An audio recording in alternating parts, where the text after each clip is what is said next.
I guess it all starts back when I was 1 year old. We were living in North Carolina, and my father was murdered, and my brothers took that real hard because they were 8 and 9 years older than me, so they had a lot more time with him than I did. But growing up, I was always that kid that had other families to go to that took me in, and that really impacted my life a lot, I think.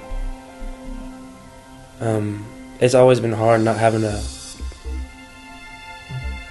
person to guide you, I guess you could say.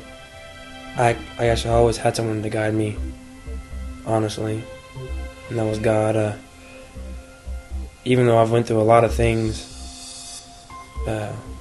after my father had passed away, my brothers, they kind of fell off the deep end a little bit and got into alcohol and drugs, and by the time I was 8 years old, they had me doing alcohol and drugs too, because I'd always cry that my mom was always gone because she worked so much trying to support 3 children, and they just do it so I wouldn't cry anymore. And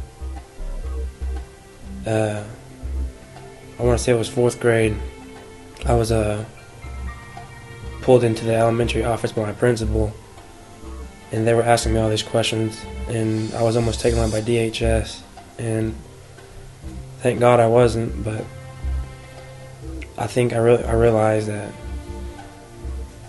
I needed to stop. Even at a young age, I still had that conscience that it wasn't right, and everything was pretty good up until about 9th grade, and things got a little heavy. My mom had stopped paying attention to me like she used to, because when I grew up, she always told me that all I would have was her, and I couldn't count on anybody else but her. And she found a boyfriend, and of course he didn't last very long, but it was just her not being there for me that led me to start doing alcohol and led me to make the wrong decisions. I just felt like I had to turn to something else for comfort because she wasn't there for me like she used to be. And that's how I lived my life all the way up until this year. And last year, when I was in 11th grade, my mother had met a man 5 months previous to my birthday, and he had come from Honduras, and I guess she was completely infatuated with him. And the day before my 17th birthday, she told me that she loved me and that she loved me, but she was leaving, and she had signed over custody to one of my good friends' parents, Ryan and Keon, and I struggled a long time with that because the holidays were coming up and she wasn't there. It was like my life was empty almost, because she had been a part of me ever since I was a little kid, and she always put that in my heart, like she was always there for me. And then when she left, I was completely devastated.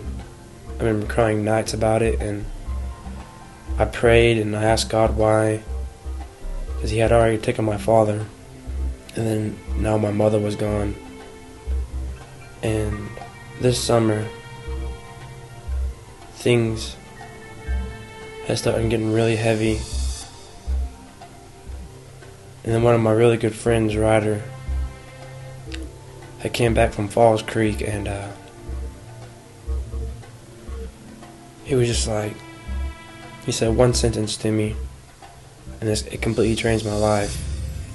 He said, I just want to be the light that my friends see, and I want them to want what I have.